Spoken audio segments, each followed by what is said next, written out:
நான் துபாயில் வறுமையின் காரணமாகவும் வேறு எந்த வேலையும் தெரியாததாலும் பாலியல் தொழில் செய்து வந்தேன். ஒருநாள் இரவு சாலையோரம் அமர்ந்து வாடிக்கையாளருக்காக காத்துக் கொண்டிருந்தபோது திடீரென்று ஒரு பெரிய கார் வந்து நின்றது. நான் உடனே அந்த காரின் அருகே சென்று ஒரு இரவுக்கு 4500 ரூபாய் மட்டுமே வாங்கிக் கொள்வேன் என்று கூறினேன். நான் 2 நாட்களாக பட்டினியாக இருந்ததால் மிக குறைந்த விலையை சொன்னேன். அப்போது காரிலிருந்து இறங்கிய அந்த நபர், நான் உனக்கு ஒரு இரவுக்கு 2 லட்சம் தருகிறேன் என்றார். எனக்கு மகிழ்ச்சி தாங்கவில்லை. நான் உடனடியாக அவருடைய காரில் ஏறி அமர்ந்தேன். கார் ஒரு மிகப்பெரிய பங்களாவின் முன் சென்று நின்றது. உள்ளே நுழைந்ததும் அந்த இடம் முழுவதும் விளக்குகளால் ஜொலித்துக் கொண்டிருந்தது. ஆனால் என் மனமும் மூளையும் சூனியமாகி போயிருந்தன. குளிர்கால இரவுகள் எனக்கு மிகவும் கடினமாக இருந்தன. குளிரில் மெல்லிய ஆடைகளை அணிந்து கொண்டு வீதிகளில் சுற்றுவது மிகவும் கொடுமையானது. சிறிது தூரம் நடந்தவுடனேயே பசி என்னை மீண்டும் வாட்டத் தொடங்கியது. 2 நாட்களாக நான் எதுவும் சாப்பிடவில்லை. எப்போதாவது அதிக பணம் கிடைத்தால் நான் சூதாடுவேன், ஆனால் எப்போதும் தோற்றுவிடுவேன். கடந்த முறையும் அப்படியே நடந்தது. என்னிடம் இருந்த பணமெல்லாம் தீர்ந்துவிட்டது. இப்போது நான் பசியால் துடித்துக் கொண்டிருந்தேன். என்னை போன்ற சாலையில் நிற்கும் பெண்களை பெரிய வீட்டு மனிதர்கள் விரும்புவதில்லை. அவர்கள் எங்களை நோயுற்றவர்களாகவும் அழுக்கானவர்களாகவும் கருதுவார்கள். அவர்கள் எப்போதும் உயரிடத்தை சேர்ந்த பெண்களையே அழைப்பார்கள். எனக்கு எந்த நோயும் இல்லை என்றாலும் பணக்காரர்களுக்கு நான் பரிதாபத்திற்குரியவளாகவே தெரிந்தேன். என் தொழில் மிகவும் மந்தமாகிவிட்டதால் எனக்கு எந்த நம்பிக்கையும் இருக்கவில்லை. நான் சோர்ந்து போய் அங்கேயே அமர்ந்துவிட்டேன். இன்று எப்படியாவது எனக்கு சாப்பாடு கிடைக்க வேண்டும், இல்லையென்றால் பசியால் செத்துவிடுவேன் என்று வேண்டிக் கொண்டேன். சிறிது நேரத்திற்குப் பிறகு ஒரு கார் என் முன் வந்து நின்றது. நான் உடனடியாக எழுந்து ஓடிச் சென்று காரின் அருகே நின்றேன். மனதில் 1000 எண்ணங்கள் ஓடினாலும் உதடுகளில் இன்று ஏதாவது வேலை கிடைக்க வேண்டும் என்ற பிரார்த்தனை மட்டுமே இருந்தது. காரின் கண்ணாடி கீழே இறங்கியது. உள்ளே இருந்த நபர் மிகவும் பணக்காரராக தெரிந்தார். அவர் ஏதோ சொல்ல வருவதற்கு முன் நான் குனிந்து, ஐயா, 4500 ரூபாய் மட்டுமே, அதற்கு மேல் வேண்டாம். நான் மிகவும் இக்கட்டான நிலையில் இருக்கிறேன். 2 நாட்களாகச் சாப்பிடவில்லை. உங்களுக்கு எந்த புகாரும் வராது என்றேன். அவர் என்னை ஒருமுறை பார்த்துவிட்டு குளிர்ந்த குரலில், உன் பெயர் என்ன என்று கேட்டார். நான் ஒரு கணம் திகைத்துப் போனேன். இதற்கு முன் எந்த வாடிக்கையாளரும் என் பெயரை கேட்டதில்லை. அவர்கள் தங்கள் தேவையை மட்டுமே பார்ப்பார்கள். நான் மெல்லிய குரலில் வன்ஷிகா என்றேன். அந்த பெயரைச் சொன்னதும் பல வருடங்களுக்குப் பிறகு என்னை நானே மீண்டும் அடையாளம் கண்டுகொண்டது போல் இருந்தது. அவர் என்னை பார்த்து, பின் கதவை திறந்து உட்கார். நான் உன்னை என் வீட்டிற்கு அழைத்து செல்கிறேன். அங்கே நிதானமாக பேசலாம் என்றார். நான் சற்று ஆச்சரியப்பட்டேன். இன்றுவரை யாரும் என்னிடம் இப்படி பேசியதில்லை. ஆனால் இப்போது பயந்து என்ன ஆகப் போகிறது? எல்லாவற்றையும் இழந்த ஒருத்திக்கு உலகத்தைப் பற்றி என்ன பயம்? நான் அமைதியாகச் சென்று காரில் அமர்ந்தேன். உள்ளே அமர்ந்ததும் விலையுயர்ந்த வாசனை திரவியத்தின் நறுமணம் என்னை சற்றே கலங்கச் செய்தது. அவருடைய கையில் இருந்த விலையுயர்ந்த கடிகாரம் மற்றும் காரை பார்த்ததும் எனக்கு தெரியாமலே பயம் வரத் தொடங்கியது. நான் இவ்வளவு ஆடம்பரமான காரில் இதற்கு முன் அமர்ந்ததே இல்லை. துபாய் வந்து 1.5 ஆண்டுகள் ஆகிவிட்டன. ஆனால் இதுவரை என் கால்கள்தான் எனக்கு துணையாக இருந்தன, அல்லது எப்போதாவது ஒரு மலிவான டாக்ஸி. அவர் என்னை நேராக தன் வீட்டிற்கு அழைத்துச் சென்றார். என் இதயத் துடிப்பு வேகம் எடுத்திருந்தது. நீண்ட பயணத்திற்குப் பிறகு கார் ஒரு பிரம்மாண்டமான வீட்டின் முன் நின்றது. கார் நின்றதும் காவலாளி கதவை திறந்தான். அவர் காரை உள்ளே கொண்டு சென்று போர்ட்டிகோவில் நிறுத்திவிட்டு, கீழே இறங்கு, உள்ளே சென்று மிகவும் கண்ணியமாக நடந்து கொள். சந்தை பெண் போல நடந்து கொண்டால் ஒரு பைசா கூட தரமாட்டேன். போலீசில் ஒப்படைத்து விடுவேன் என்று எச்சரித்தார். நான் சொல்வது போல மட்டும் பேசு. உன் இஷ்டத்திற்கு எதையும் பேசாதே. வாய் திறந்தால் நீ வந்திருக்கும் இடம் ஒரு சிறைச்சாலைக்கு சமம் என்பதை நினைவில் கொள் என்றார். இதை கேட்டு நான், இங்கே இருப்பது ஆபத்து என்றால் நான் போய்விடுகிறேன். பசியோடு இருப்பதே மேல் என்றேன். அதற்கு அவர், இதையெல்லாம் காரில் ஏறுவதற்கு முன்பே யோசித்திருக்க வேண்டும். இப்போது அமைதியாக உள்ளே வா என்றார். நான் சில நொடிகள் அமைதியாக இருந்துவிட்டு, எனக்கு சாப்பிட ஏதாவது தருவீர்களா? 2 நாட்களாக தண்ணீர் கூட குடிக்கவில்லை. பசி மயக்கமாக இருக்கிறது என்றேன். சாப்பாடு கொடுத்தால் நான் உங்களுக்கு உண்மையாக இருப்பேன், உங்களை ஏமாற்ற மாட்டேன் என்றும் கூறினேன். அவர் கடுமையாக கீழே இறங்கு என்று சொன்னேன். இனி சத்தம் போட்டால் இங்கேயே கொன்று புதைத்து விடுவேன் என்று மிரட்டினார். அவருடைய பேச்சை கேட்டு நான் பயந்து போனேன். இவ்வளவு காலத்தில் எனக்கு இப்படி ஒரு அனுபவம் நேர்ந்ததில்லை. நான் அமைதியாக காரிலிருந்து இறங்கினேன். அவரும் இறங்கி காவலாளியிடம், காரை பார்க் செய். யாராவது அந்நியர்கள் வந்தால் என் அனுமதியின்றி கதவை திறக்காதே என்று உத்தரவிட்டார். பிறகு என் கையை பிடித்து நேராக உள்ளே அழைத்துச் சென்றார். என் இதயம் படபடத்தது. ஏற்கனவே நிறைய பேர் கூடியிருந்த பெரிய ஹாலுக்கு என்னை அழைத்துச் சென்றார். அங்கிருந்தவர்கள் அனைவரும் பெரிய குடும்பத்தை சேர்ந்தவர்களாகவும் அழகான ஆடைகள் அணிந்தும் இருந்தனர். என்னை ஒருவேளை நடனமாட அழைத்து வந்திருக்கலாம் என்று நினைத்தேன். ஆடச் சொன்னால் ஆடலாம் என்று முடிவு செய்தேன். பொதுவாக நான் அப்படி செய்வதில்லை. ஆனால் இன்று என் நிலைமை எதையும் செய்ய தயாராக இருந்தது. ஆனால் நாம் நினைப்பது போல் எப்போதும் நடப்பதில்லையே. அந்த நபர் அனைவரின் முன்னிலையிலும் என் கையை பிடித்து பெண்களே மற்றும் தாய்மார்களே என்று அழைத்தார். அனைவரும் எங்களை திரும்ப பார்த்தார்கள். அவர் என்னை பார்த்து கண் சிமிட்டிவிட்டு, என் வாழ்க்கையில் யாராவது இருக்கிறார்களா என்று தெரிந்து கொள்ள ஆவலாக இருந்தீர்கள் அல்லவா? இன்று என் வருங்கால மனைவியை உங்களுக்கு அறிமுகப்படுத்துகிறேன் என்றார். இவள் பெயர் வன்ஷிகா. நாங்கள் ஒருவரையொருவர் மிகவும் நேசிக்கிறோம். இவள் 1.5 ஆண்டுகளுக்கு முன்பு என் வாழ்க்கையில் வந்தாள். இப்போது என் வாழ்க்கையின் முக்கிய அங்கமாகிவிட்டாள். உங்கள் அனைவருக்கும் இவளை பிடிக்கும் என்று நம்புகிறேன் என்றார். நான் அவரை ஆச்சரியத்துடன் பார்த்துக் கொண்டிருந்தேன். அவர் இப்படி அனைவர் முன்னிலையிலும் என்னை அறிமுகப்படுத்துவார் என்று நான் எதிர்பார்க்கவே இல்லை. நான் ஏதாவது சொல்வதற்குள் ஒரு பெண் வந்து அவர் கையை பிடித்து, என்ன பைத்தியக்காரத்தனமாக பேசுகிறாய்? சாலையில் கிடைத்த பெண்ணை வருங்கால மனைவி என்கிறாயா என்று கேட்டார். இன்று உனக்கு எவ்வளவு பெரிய இடத்திலிருந்து வரன் வந்தது தெரியுமா? முட்டாள்தனமாக நடந்து கொள்ளாதே. விளையாடினேன் என்று சொல்லிவிடு என்று அந்த பெண் மெல்லிய குரலில் கூறினார். அது எனக்கும் அந்த ஆணுக்கும் மட்டுமே கேட்டது. திடீரென்று அவர் உரக்க, அனைவருக்கும் ஆச்சரியமாக இருக்கும். என் அம்மா எனக்கு வந்த வரன்களை ஏற்கச் சொல்கிறார். ஆனால் அம்மா, காதல் ஒருமுறைதான் வரும். எனக்கு அது வந்துவிட்டது. வன்ஷிகா இல்லாமல் என்னால் வாழ முடியாது என்றார். நான் அதிர்ச்சியில் உறைந்து போயிருந்தேன். என் கை கால்கள் குளிர்ந்து போவது போல் உணர்ந்தேன். அவர் என்னை பார்த்து, பார்த்தாயா வன்ஷிகா, என் காதல் குறைவு என்று சொல்வாயே? இப்போது பார், அனைவர் முன்னிலையிலும் உன்னை என் வருங்கால மனைவி என்று சொல்லிவிட்டேன். இன்றே திருமணம் செய்வேன் என்றார். அவர் இதை தன் அம்மா கேட்க வேண்டும் என்பதற்காகவே சத்தமாகச் சொன்னார். அவருடைய மனதில் என்ன இருக்கிறது என்று கேட்க நினைத்தேன். ஆனால் அந்தச் சூழலில் என்னால் நடிக்க மட்டுமே முடிந்தது. எனக்கு எப்படியாவது சாப்பாடும் பணமும் தேவைப்பட்டது. அவர் என்னை எப்படி பயன்படுத்தினாலும் எனக்கு கவலையில்லை. நான் உடனே, நீங்கள் எப்படி சொல்கிறீர்களோ அப்படியே நடக்கும். நீங்கள் இப்போதே திருமணம் செய்ய விரும்பினால் நான் தயார் என்றேன். ஆனால் என் இந்த வார்த்தைகள் எனக்கு எவ்வளவு பெரிய சிக்கலை உண்டாக்கப் போகிறது என்று எனக்கு தெரியவில்லை. அவர் உடனே தன் மேக்காப்பாளரை அழைத்து, உடனே பூசாரியை வரவழை, சாட்சிகளை அழையுங்கள், திருமணத்திற்கு ஏற்பாடு செய்யுங்கள். நான் இப்போதே இவளை திருமணம் செய்யப் போகிறேன் என்றார். ஏதோ தவறு நடப்பதை நான் உணர்ந்தேன். நான் மெதுவாக, ஐயா, இது என்ன நடக்கிறது? நான் ஒரு சாதாரண பெண். யோசித்து முடிவெடுங்கள். இல்லையென்றால் வருத்தப்படுவீர்கள் என்றேன். அவர் என் காதுக்கு அருகில் குனிந்து, திருமணம் செய்கிறாயா அல்லது வேறு யாரையாவது அழைக்கவா என்று மிரட்டும் தொனியில் கேட்டார். நான் பயந்து போய் சம்மதித்தேன். அவர் என்னை சோபாவில் அமர வைத்துவிட்டு தன் அம்மாவிடம் சாப்பாடு எடுத்து வரும்படி கூறினார். சிலர் கோபத்தில் சென்றுவிட்டனர், சிலர் வேடிக்கை பார்க்க நின்றுவிட்டனர். சிறிது நேரத்தில் அவர் அம்மா சாப்பாடு கொண்டு வந்தார். அவர் சாப்பாட்டை மேஜையில் வைத்துவிட்டு, இன்று நான் என் கைகளால் உனக்கு ஊட்டிவிடுவேன். இது நம் வாழ்க்கையின் மிக அழகான நாள் என்றார். எனக்கு அது ஒரு கனவு போல இருந்தது. அவர் எனக்கு உண்மையாகவே ஊட்டிவிட்டார். நானும் பசியில் மறுக்காமல் சாப்பிட்டேன். சுமார் 1/2 மணி நேரத்தில் பூசாரியும் சில சாட்சிகளும் வந்தனர். அப்போது ஒரு பெரிய மனிதர் வந்து, நீ இந்த தெருப்பெண்ணை திருமணம் செய்தால் என் சொத்திலிருந்து உன்னை நீக்கிவிடுவேன். உனக்கு என்ன பைத்தியமா என்று கத்தினார். ராஜ்வீர் சிரித்துக்கொண்டே, நீங்கள் என்ன விரும்புகிறீர்கள்? நான் உங்களைப் பற்றியும் ஏதாவது அறிவிக்கவா அல்லது அமைதியாக இருக்கிறீர்களா என்று கேட்டார். அந்த நபர், நீ மிகவும் வருத்தப்படுவாய். என் மானத்தை இப்படி நாசமாக்க விடமாட்டேன் என்று சொல்லிவிட்டுச் சென்றார். ராஜ்வீர் பூசாரியிடம் சென்று கைகுலுக்கி பேசினார். என்னிடம் என் தந்தை பெயர் மற்றும் வயது மட்டுமே கேட்கப்பட்டது. என் இதயம் வேகமாக துடித்தது. இது எல்லாம் ஒரு கனவு போல் இருந்தது. திடீரென்று ஒரு கார் வந்து என்னை இவ்வளவு பெரிய மாளிகைக்கு அழைத்து வந்து இப்படி மரியாதையுடன் நடத்துவது நம்ப முடியாததாக இருந்தது. 1.5 ஆண்டுகளுக்கு முன்பு துபாய் வந்தபோது நானும் தொழில் தொடங்கி பிறகு திருமணம் செய்து செட்டில் ஆகலாம் என்று நினைத்திருந்தேன். ஆனால் என் வாழ்க்கை இப்படி திசை மாறும் என்று நான் கற்பனை கூட செய்ததில்லை. சிறிது நேரத்தில் பூசாரியும் ராஜ்வீரும் என் அருகே வந்தார்கள். சாட்சிகளும் அருகில் அமர்ந்தார்கள். எனக்கு திருமணம் நடக்கிறது என்பதை நம்பவே முடியவில்லை. ராஜ்வீரின் அந்த மிரட்டல் நினைவுக்கு வந்ததும் என் கைகள் நடுங்கின. கண்களில் ஈரம் கசிந்தது. என் பழைய வாழ்க்கை ஒரு படம் போல என் கண்முன் ஓடியது. நான் அழுகையை கட்டுப்படுத்திக் கொண்டேன்.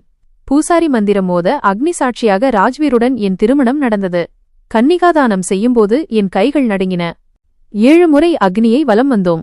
திருமணம் முடிந்ததும் வாழ்த்துகள் குவிந்தன. சடங்குகள் முடிந்ததும் நான் தலை குனிந்து அமர்ந்திருந்தேன். அங்கிருந்து ஓடிவிட வேண்டும் போல் இருந்தது. ஆனால் நகர முடியாத சூழ்நிலை. சிறிது நேரம் கழித்து ராஜ்வீர், வாருங்கள், உங்களை அறையில் விட்டுவிடுகிறேன் ஓய்வெடுங்கள், பிறகு சந்திக்கிறேன் என்றார். நான் மெதுவாக தலையசைத்தேன். அவர் என்னை அழைத்துக் கொண்டு மாடிக்குச் சென்றார்.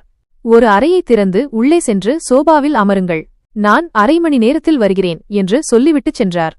நான் படபடக்கும் இதயத்துடன் உள்ளே சென்றேன். அது ஒரு குட்டி அரண்மனை போல இருந்தது. சுவரில் துபாயின் ஒரு ரெஸ்டாரண்ட் முன் அவர் நிற்கும் பெரிய புகைப்படம் இருந்தது. அறை முழுவதும் மென்மையான படுக்கை, அழகான திரைச்சீலைகள் மற்றும் விலையுயர்ந்த பொருட்களால் அலங்கரிக்கப்பட்டிருந்தது. நான் அந்த ஆடம்பரமான சோபாவில் அமர்ந்து அவருக்காக காத்திருந்தேன். சாலைகளில் இரவை கழித்த ஒருத்தி இன்று இப்படி ஒரு மாளிகையில் அமர்ந்திருப்பதை என்னால் நம்ப முடியவில்லை. சிறிது நேரத்தில் வெளியே சத்தம் கேட்டது, ஆனால் நான் வெளியே செல்லவில்லை. அரை மணி நேரம் கழித்து கதவு தட்டப்பட்டது. ராஜ்வீர் என்று நினைத்தேன், ஆனால் ஒரு வேலைக்காரி வந்தாள். மேடம், நீங்கள் ஓய்வெடுங்கள், ஐயா காலை வரை வரமாட்டார், வெளியே செல்கிறார், கதவை பூட்டிக் கொள்ளுங்கள், ஏதாவது தேவைப்பட்டால் போனில் கூப்பிடுங்கள் என்றாள். நான் தலையசைத்துவிட்டு படுக்கையில் படுத்தேன். இவ்வளவு மென்மையான படுக்கையை என் வாழ்நாளில் பார்த்ததே இல்லை. இந்தியாவில் என் வீட்டில் மரியாதை இருந்தது, ஆனால் இவ்வளவு வசதி இல்லை. படுத்தவுடனேயே ஆழ்ந்த உறக்கத்தில் ஆழ்ந்தேன். காலை விடியும்போது என் கண் விழித்தது. முதலில் நான் எங்கே இருக்கிறேன் என்று புரியவில்லை. பிறகு மெல்ல நடந்ததெல்லாம் நினைவுக்கு வந்தது. நான் அமைதியாக படுக்கையில் அமர்ந்தேன். இப்போது நான் பிரார்த்தனை செய்ய வேண்டுமா என்று யோசித்தேன். ஆனால் என் ஆடை ஒரு புனிதமான இடத்திற்கு செல்ல தகுதியானதாக இல்லை. அப்போது இன்டர்காம் என் கண்ணில் பட்டது. வேலைக்காரி சொன்னது நினைவுக்கு வந்தது. தயக்கத்துடன் போனை எடுத்து, எனக்கு குளிக்க சோப்பு, ஒரு சல்வார் கமீஸ் மற்றும் தலை துப்பட்டா வேண்டும் என்று கேட்டேன்.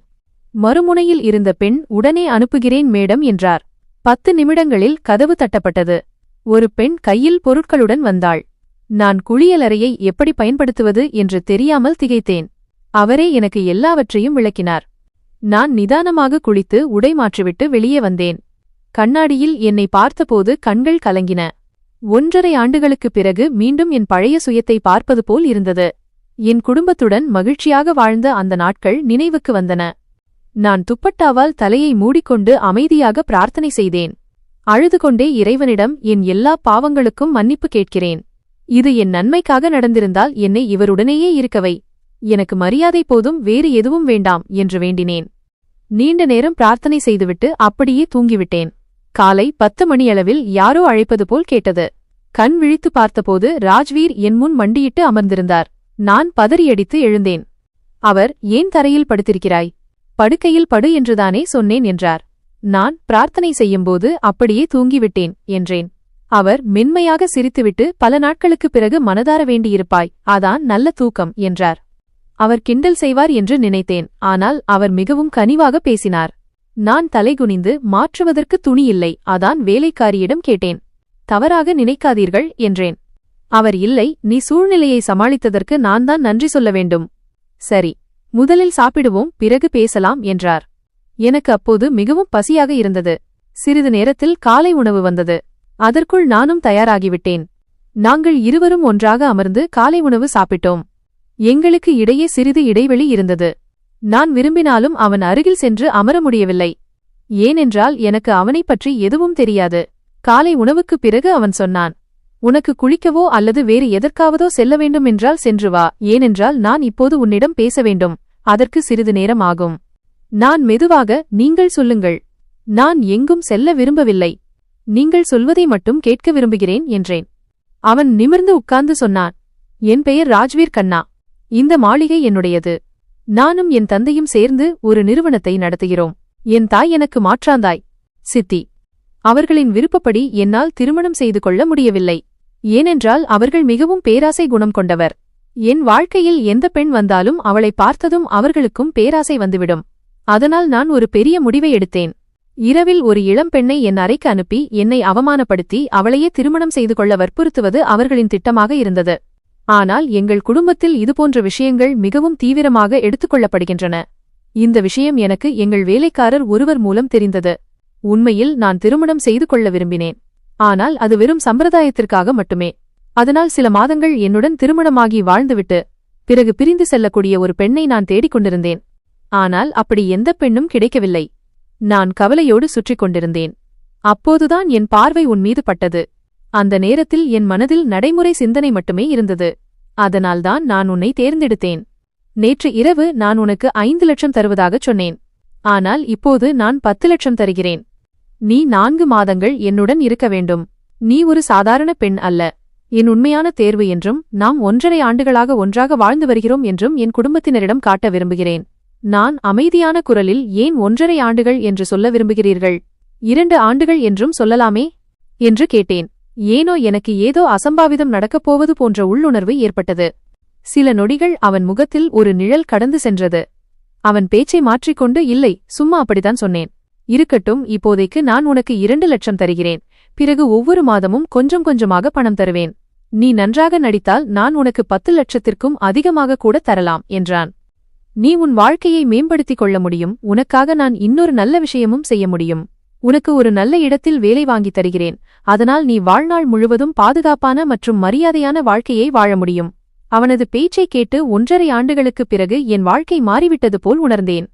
நான் அவனை பார்த்து, நான் எப்போதும் உங்களுக்கு கடமைப்பட்டிருப்பேன். நீங்கள் எனக்காக எவ்வளவு செய்கிறீர்கள் என்பதை என்னால் வார்த்தைகளால் விவரிக்க முடியாது என்றேன். நான் மெதுவாக, நீங்கள் எத்தனை மாதங்கள் சொல்கிறீர்களோ அத்தனை மாதங்கள் நான் உங்களுடன் இருக்கத் தயார். எப்படியும் எனக்கு தங்க இடமில்லை. சாலைகளில்தான் என் வாழ்க்கை கழிகிறது என்றேன். பல நாட்கள் நான் பட்டினியாகவே தூங்கியிருக்கிறேன். நீங்கள் எனக்கு உங்கள் வீட்டில் அடைக்கலம் கொடுத்தால் நான் உங்களுக்காக எதையும் செய்வேன். என் பேச்சைக் கேட்டு சில நொடிகள் அவன் முகத்தில் சோகம் படர்ந்தது. பிறகு அவன் தன் இடத்திலிருந்து எழுந்து, நான் உன்னிடம் எதையும் விரும்பவில்லை. உனக்கு ஒரு நிம்மதியான வாழ்க்கையை தர விரும்புகிறேன். என்னால் முடிந்தவரை என் தவறுக்கு பரிகாரம் செய்ய விரும்புகிறேன் என்றான். இதை சொல்லிவிட்டு அவன் அங்கு நிற்கவில்லை. அறையை விட்டு வெளியேறிவிட்டான். அவன் சென்ற திசையையே நான் பார்த்துக் கொண்டிருந்தேன். அவன் என்ன சொல்லிவிட்டு சென்றான் என்பது எனக்கு சரியாக புரியவில்லை. ஆனால் என் இதயம் எவ்வளவு வேகமாக துடித்தது என்றால், இதே வேகம் தொடர்ந்தால் இதயம் நின்றுவிடும் என்று தோன்றியது. நிச்சயமாக ஏதோ ஒன்று என்னை என் கடந்த காலத்திற்கு இழுத்து சென்றது. நினைத்தாலே என் நிலைமையை மோசமாக்கும் அந்த வேதனையான பகுதிக்கு. நான் ஒரு சர்தார் குடும்பத்தின் மகள். என் தந்தை தொழிற்சாலை ஒப்பந்ததாரராக இருந்தார். எல்லோரும் எங்களை மதித்தார்கள். என்னைத் தவிர 2 அண்ணன்களும் 2 தங்கைகளும் இருந்தனர். அப்பா அனைவரையும் சமமாக நேசித்தார். ஆனால் பெண் பிள்ளைகளுக்கு எப்போதும் சிறப்பு மரியாதை கொடுப்பார். எங்கள் மீதுதான் அவர் உயிரே இருந்தது போல. 2 மகன்களுக்குப் பிறகு நீ பிறந்தபோது எனக்கு நிம்மதியாக இருந்தது என்று அவர் சொல்வார். நீ வந்த பிறகு என் நிலைமை மேலோங்கியது என்றும் சொல்வார். என் ஒவ்வொரு சிறிய மற்றும் பெரிய ஆசையையும் அவர் நிறைவேற்றுவார். ஒருமுறை எனக்கு மொபைல் போன் வாங்கும் ஆசை வந்தது. நான் ஒருமுறை சொன்னேன். அவர் என் பேச்சை கேட்டுக்கொண்டார். அண்ணன்கள் மிகவும் வற்புறுத்தி, இவளுக்கு எதற்கு மொபைல், இவள் அதற்கு தகுதியானவள் இல்லை என்று சொன்னார்கள். ஆனால் அப்பாவின் முன்னால் யாருடைய பேச்சும் எடுபடவில்லை. என் பிடிவாதத்தால் கடைசியில் என் கையில் ஒரு டச் மொபைல் கொடுக்கப்பட்டது. பிறகு மெல்ல மெல்ல நான் என் நண்பர்களுடன் இணைய ஆரம்பித்தேன். ஃபேஸ்புக்கில் சில பையன்களிடமும் பேச ஆரம்பித்தேன். ஆரம்பத்திலெல்லாம் ஜாலியாக இருந்தது. ஆனால் மெல்ல மெல்ல என் மனம் அதில் சிக்கிக் கொண்டது. இதற்கிடையில் ஆரியன் என்ற ஒருவருடன் எனக்கு அறிமுகம் ஏற்பட்டது. அவர் மிகவும் இனிமையாக பேசுவார். அவர் துபாயில் வசிப்பதாகச் சொன்னார். சிறிது காலத்திலேயே அவர் என்னிடம் திருமண திட்டத்தை கூறினார். நான் உடனே சம்மதித்தேன். ஏனென்றால் அவர் மிகவும் பணக்காரராக தோன்றினார். நான் அவரிடம், நீ உன் குடும்பத்தோடு என் வீட்டுக்கு வந்து பெண் கேள். நீ உண்மையில் வசதியானவன் என்றால் இது உனக்கு கடினமாக இருக்காது என்று சொன்னேன். ஆனால் அவர் மறுத்துவிட்டார். நான் என் குடும்பத்தைப் பற்றி சொன்னதை கேட்டு, உன் அப்பா இந்த உறவுக்கு ஒருபோதும் சம்மதிக்க மாட்டார். நீயாகவே என்னிடம் வந்துவிடுவது நல்லது. நான் உனக்கு பணம் அனுப்புகிறேன். வீட்டிலிருந்தபடியே உனக்கு பாஸ்போர்ட் கிடைத்துவிடும். நீ என்னிடம் வந்துவிடு என்றார். அவரது கெஞ்சலையும் பேச்சையும் கேட்டு நான் சம்மதித்தேன். ஒரு கணம் இந்த விஷயத்தை அப்பாவிடம் சொல்லிவிடலாமா என்ற எண்ணம் என் மனதில் தோன்றியது. ஒருவேளை அவர் மனம் இறங்கி சம்மதிக்கலாம். ஆனால் எனக்கு தைரியமில்லை. ஒருவேளை விதியின் எழுத்து அப்படி இருந்ததோ என்னவோ, நான் விரும்பியும் என் அப்பாவிடம் என் மனதிலிருப்பதைச் சொல்ல முடியவில்லை. மெல்ல மெல்ல நான் அந்த நபரின் பேச்சில் ஆர்வம் காட்டத் தொடங்கினேன். சில நாட்களிலேயே பாஸ்போர்ட் எடுக்கும் முறைகள் அனைத்தையும் அவர் எனக்கு விளக்கிச் சொன்னார். நான் அதிகம் எதுவும் செய்ய வேண்டியதில்லை. பாஸ்போர்ட் அலுவலகத்திற்குச் சென்றேன். எல்லாம் தானாகவே நடந்தது. என்னை 2 முறை அங்கு அழைத்தார்கள். 3வது முறை என் கையில் பாஸ்போர்ட் கொடுக்கப்பட்டது. இதெல்லாம் எப்படி நடந்தது? யார் செய்தது? எனக்கு எதுவும் தெரியாது. அவர் என்னிடம் 1 ரூபாய் கூட வாங்கவில்லை. மாறாக அவரே பாஸ்போர்ட் அலுவலகம் மூலம் சுமார் 3500 ரூபாய் அனுப்பியிருந்தார். பிறகு நான் வீட்டுக்கு திரும்பியதும் அவர் எனக்கான விமான டிக்கெட்டையும் முன்பதிவு செய்திருந்தார். இந்த அடியை எடுத்து வைக்கும்போது எனக்கு பயமாக இருந்தது. ஆனால் நான் என்ன செய்வது? காதலும் பணத்தின் மினுமினுப்பும் என்னை வசப்படுத்தியிருந்தன. அங்கு சென்று நான் என் வாழ்க்கையை அமைத்துக் கொள்வேன், நிறைய பணம் சம்பாதிப்பேன், என் பெற்றோரை வசதியாக வாழ வைப்பேன் என்று நினைத்திருந்தேன். ஆனால் பேராசை வரும்போது மனிதன் தன் சுயநினைவை இழக்கிறான் என்று சொல்வார்கள். அவர் சொன்னபடியே நான் துபாய் சென்றடைந்தேன். இங்கிருந்துதான் என் அழிவு தொடங்கியது. நான் துபாயில் காலடி எடுத்து வைத்து அவரை தொடர்பு கொள்ள முயற்சித்தபோது அவர் எந்த பதிலும் அளிக்கவில்லை.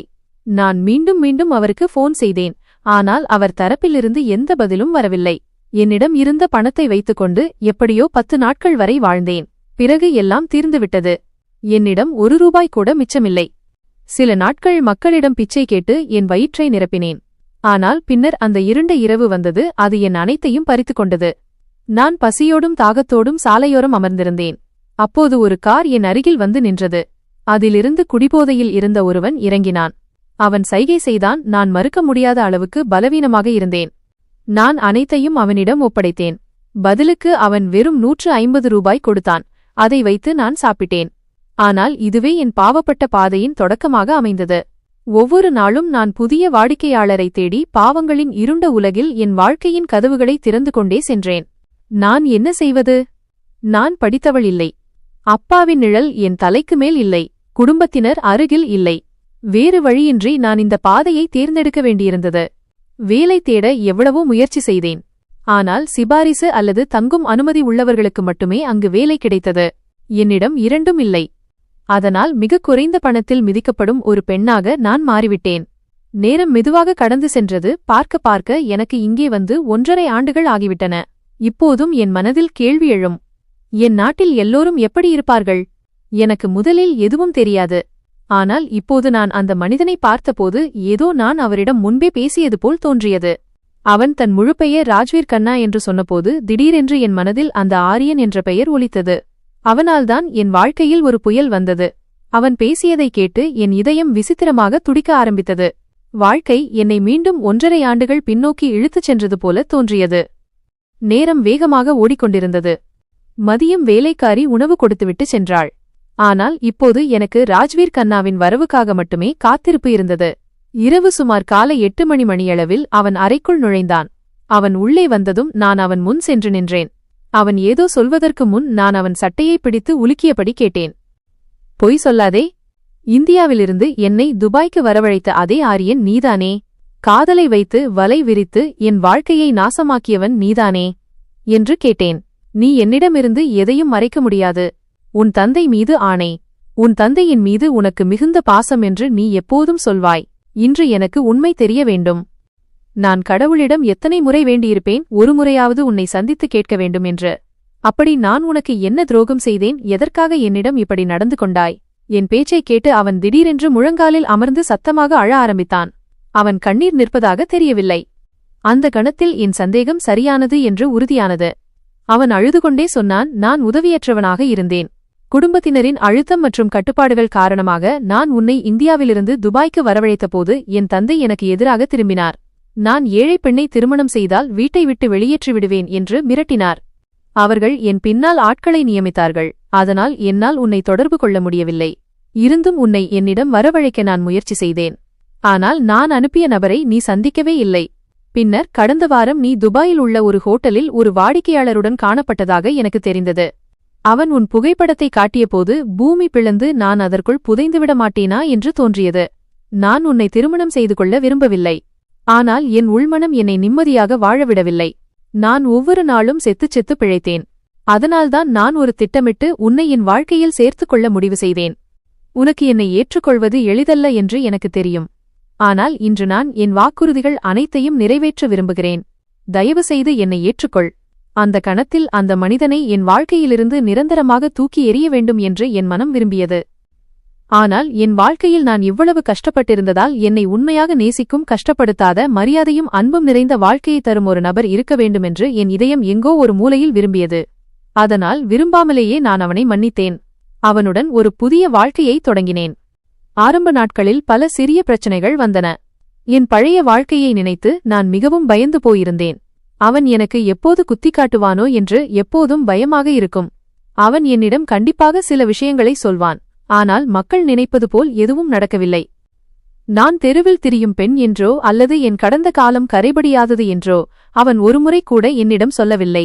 மாறாக அவன் எப்போதும் எனக்கு மரியாதை கொடுத்தான். அவனது மாற்றாந்தாய் எப்போதும் என் பின்னால் சுற்றிக் கொண்டிருப்பார். ஆனால் அவன் என்னை காப்பாற்றுவான். தன் தந்தையின் முன்னால் என் மதிப்பை உயர்த்துவான். எனக்கு இருந்த கனவுகள் ஏறக்குறைய அழிந்து போயிருந்தன. திருமணத்திற்கு 6 மாதங்களுக்குப் பிறகு அவன் என்னை என் அம்மா வீட்டுக்கு அழைத்துச் சென்றான். என் அண்ணன்களுக்கு திருமணமாகி இருந்தது. தங்கைகளின் திருமணம் நிச்சயமாகியிருந்தது. அப்பாவின் உடல்நிலை சரியில்லாமல் இருந்தது. அவர்கள் என்னை பார்த்தபோது மிகவும் கோபப்பட்டார்கள். என் முகத்தை கூட பார்க்க விரும்பவில்லை. ஆனால் என்னை இவ்வளவு பெரிய காரிலும் இவ்வளவு ஆடம்பரத்துடனும் பார்த்தபோது அவர்களின் கோபம் மெல்ல மெல்ல தணிந்தது. அவர்கள் என்னை மன்னித்து விட்டார்கள். ஒருவேளை என் மனதின் தூய்மையால்தான் இழந்த அனைத்தையும் நான் மீண்டும் பெற்றேன் என்று நினைக்கிறேன். இன்று என் கடந்த காலத்தைப் பற்றி நினைக்கும்போது என் ஆன்மா நடுங்குகிறது.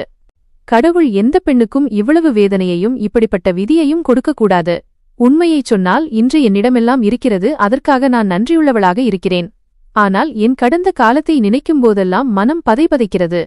நான் நமது புதிய தலைமுறை பெண்களுக்கு ஒரு செய்தியைச் சொல்ல விரும்புகிறேன். உங்கள் வாழ்க்கையை உங்கள் குடும்பம் மற்றும் உண்மையான நண்பர்களுக்குள் மட்டுமே வைத்துக் கொள்ளுங்கள். ஏனென்றால் இந்த ஆன்லைன் உறவுகள் ஒருபோதும் உண்மையானவை அல்ல. இதற்கு பின்னால் நடிப்பும் ஏமாற்றுதலும் இருக்கும். அது உங்களை அழித்துவிடும். காதல் உணர்வுகளில் மூழ்கி எடுக்கப்படும் ஒவ்வொரு தவறான முடிவும் ஒரு பெண்ணுக்கு அவமானத்தை மட்டுமே தரும், வேறொன்றும் இல்லை. சரி, ராஜ்வீர் தன் தவறை ஒப்புக்கொண்டு முழங்காலில் நின்று என்னிடம் மன்னிப்பு கேட்டபோது என் மனம் அமைதியடைந்தது. ஒரு கணம் அவனை விலக்கிவிடலாம் என்று தோன்றியது. ஆனால் நான் அனுபவித்துக் கொண்டிருந்த வலியை விட அன்பு, மரியாதை மற்றும் பாதுகாப்பான ஒரு நேர்மையான வாழ்க்கை பெரிதாக தோன்றியது. நான் அவனை மன்னித்தேன். அன்றிரவே எங்கள் உறவின் புதிய ஆரம்பம் தொடங்கியது. பயமோ அல்லது கட்டாயமோ இல்லாமல் அமைதியாக ஒரு நபருடன் நான் படுக்கையை பகிர்ந்து கொண்ட முதல் இரவு அதுதான். ராஜ்வீர் சொன்ன சொல்லை காப்பாற்றினான். அவன் எனக்கு மனைக்கான முழு மரியாதையையும் கொடுத்தான். என் கடந்த காலத்தின் சுமையால் நான் நசுங்கிப் போவதை அவன் விரும்பவில்லை. ஒரு கணவன் தன் அன்பான மனைவியிடம் எப்படி நடந்து கொள்வானோ அப்படித்தான் அவன் என்னிடம் நடந்து கொண்டான். அவனது மாற்றாந்தாய் ஏதாவது சதி செய்து விடுவார்களோ என்று எனக்கு ஆரம்பத்தில் எப்போதும் பயமாக இருக்கும். அந்த பெண் அடிக்கடி ராஜ்வீரின் தந்தையிடம் என் சிறிய தவறுகளை சுட்டிக்காட்ட முயற்சிப்பார். உதாரணமாக, டைனிங் டேபிளில் முள்கரண்டியை சரியாக பிடிக்கவில்லை என்றோ ஆங்கிலம் சரியாக பேச வரவில்லை என்றோ சொல்வார். ராஜ்வீர் எப்போதும் எனக்கு கவசமாக நின்றான். ஒருமுறை மாற்றாந்தாய், என்ன மாதிரியான மருமகளை கொண்டு வந்திருக்கிறாய் ராஜ்வீர்? இவளுக்கு நாகரிகம் கூட தெரியவில்லை. எந்த தெருவிலிருந்து வந்தவளோ என்று கிண்டல் அடித்தார். இதைக் கேட்டு ராஜ்வீர் கோபப்படாமல் பதிலளித்தான். அம்மா, வன்ஷிகா எனக்கு உலகின் மிக விலைமதிப்பற்ற பொக்கிஷம். அவள் மனதளவில் பணக்காரியாக இருக்கிறாள். அவளைத்தான் நான் நேசிக்கிறேன். நாகரிகம் பற்றிய விஷயத்தை நான் கற்றுக் கொடுத்து விடுவேன். நீங்கள் கவலைப்பட வேண்டாம். இதைக் கேட்டு அந்த பெண் அமைதியானார்.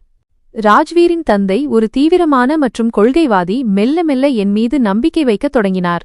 நான் வீட்டிலுள்ள பெரியவர்களை மதிப்பதையும் ராஜ்வீரை மகிழ்ச்சியாக வைத்திருப்பதையும் அவர் பார்த்தார். 6 மாதங்களுக்குப் பிறகு ராஜ்வீர் என்னை என் அம்மா வீட்டுக்கு அழைத்து சென்றபோது என் தந்தையும் என்னை மன்னித்து விட்டார். நான் ஒரு ஆடம்பரமான காரில் முழு மரியாதையுடனும் கௌரவத்துடனும் வந்ததை பார்த்தபோது அவர்களின் கோபம் மெல்ல மெல்ல கரைந்தது. நான் கற்பனை கூட செய்து பார்க்காத அனைத்தும் இப்போது என்னிடம் இருந்தன. அன்பு, பாதுகாப்பு, மரியாதை மற்றும் ஒரு எதிர்காலம். என் வாழ்க்கையை மேம்படுத்த முடியும் என்று ராஜ்வீர் வாக்குறுதி அளித்திருந்தான். ஒருநாள் ராஜ்வீர் என்னிடம் வந்து, வன்ஷிகா, நான் உன்னை வெறும் மனைவியாக வீட்டுக்குள் அடைத்து வைக்க விரும்பவில்லை. உன் வாழ்க்கையின் நோக்கத்தை நீயே தேர்ந்தெடுக்க வேண்டும் என்று நான் விரும்புகிறேன் என்றான். நீங்கள் எனக்கு வேலை வாங்கித் தர விரும்புகிறீர்களா என்று கேட்டேன். அவன் புன்னகைத்தான். வேலைக்கு முன் நீ உன் படிப்பை முடிக்க வேண்டும் என்று நான் விரும்புகிறேன். நீ விரும்பினால் நான் உன்னை ஒரு ஆங்கிலம் மற்றும் கம்ப்யூட்டர் கோர்ஸில் சேர்த்து விடுகிறேன். இது நீ உன் சொந்த காலில் நிற்க உதவும்.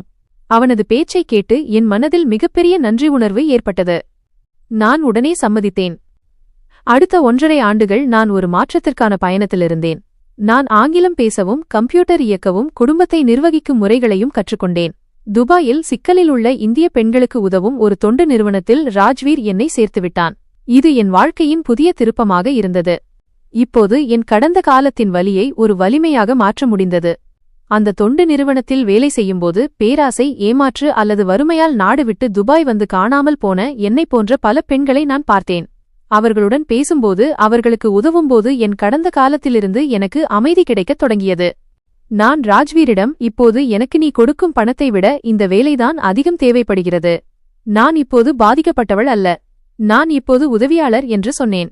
ராஜ்வீர் வழக்கம்போல் எனக்கு துணையாக நின்றான்.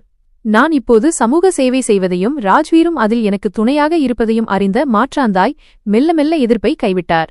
நான் பேராசைக்காரி அல்ல, ஒரு உண்மையான மனுஷி என்பதை ஒருவேளை அவர் புரிந்து கொண்டிருக்கலாம். காலப்போக்கில் என் இதயம் முழுவதுமாக தூய்மையானது. கடந்த காலத்தை நினைக்கும்போது இப்போது என் ஆன்மா நடுங்குவதில்லை, மாறாக ஒரு கனமான பாடம் நினைவுக்கு வருகிறது. இன்று நான் என் வாழ்க்கையை திரும்பி பார்க்கும்போது ஒவ்வொரு அடியிலும் இறைவனின் கரமும் ராஜ்வீரின் ஆதரவும் தெரிகிறது. என் கதை இத்துடன் முடிகிறது. ஆனால் ஒரு வலிமையான செய்தியுடன்: பேராசையை கைவிடுங்கள். 10 லட்சம் அல்லது வேறு எந்த பணத்தின் மினுமினுப்பிற்காகவும் உங்கள் சுதந்திரத்தையும் மரியாதையையும் விற்காதீர்கள். சுதந்திரம் விலைமதிப்பற்றது. இணையத்தை நம்பாதீர்கள்.